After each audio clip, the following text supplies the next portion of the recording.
কিছু ভিডিও আমাদেরকে অনেক কিছু শিখিয়ে যায়। যেমন মাইলস্টোন কলেজের যে দুর্ঘটনা, রক্ত দেওয়ার জন্য ফেসবুকে পোস্ট, এখানে আমাদের তৃতীয় লিঙ্গের যে আপুরা তারা গিয়েছেন।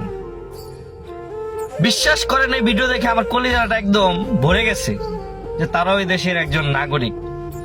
ওই আপু ডাইরেক্ট বললো যে গত জুলাইতে আমি কোনো কিছু দিতে পারিনি, তাই যদি এই জুলাইতে যদি এই বাচ্চাদের জন্য আমি যদি রক্ত দিতে পারি, আমি মরেও বলতে পারবো যে আমি রক্ত দিয়েছিলাম, দেশের মানুষের জন্য উপকারে আসছিলাম। তাহলে চিন্তা করেন তার মন মানসিকতাটা কেমন।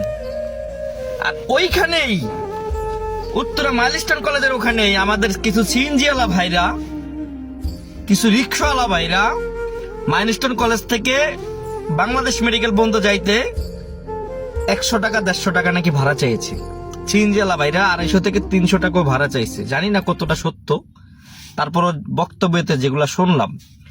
পানি বিক্রেতা, ওখানে যারা পানি বিক্রি করেছে তারা নাকি 2 লিটার পানি 600 টাকা বিক্রি করেছে।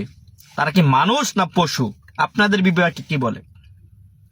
আর একজন তৃতীয় লিঙ্গের আপু বলতেছে আমার শরীরে রক্ত যদি আমি দিতে পারি আমি নিজেকে ধন্য মনে করব।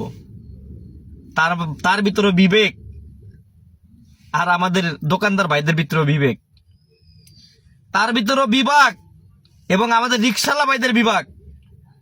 অনেক রিক্সাওয়ালা ভাই উপকারও করেছে, আমি দেখছি লেখা আছে প্লে কার্ডে যে আমার রিক্সা কোনো ভাড়া লাগবে না। সবাই তো আর এক না, অনেক সিএনজিওয়ালা ভাই ভাড়া কমে নেয়, সেটাও আমি দেখেছি। কিন্তু বিবেক আমাদের কোথায় গেছে চিন্তা করেন আপনারা। বিবেক আজকে আমাদের কোথায় নিয়ে দাঁড়া করেছে।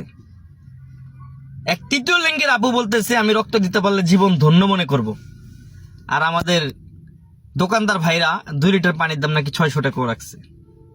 আল্লাহ তাদেরকে হেদায়েত দান করুক, নেক হায়াত দান করুক।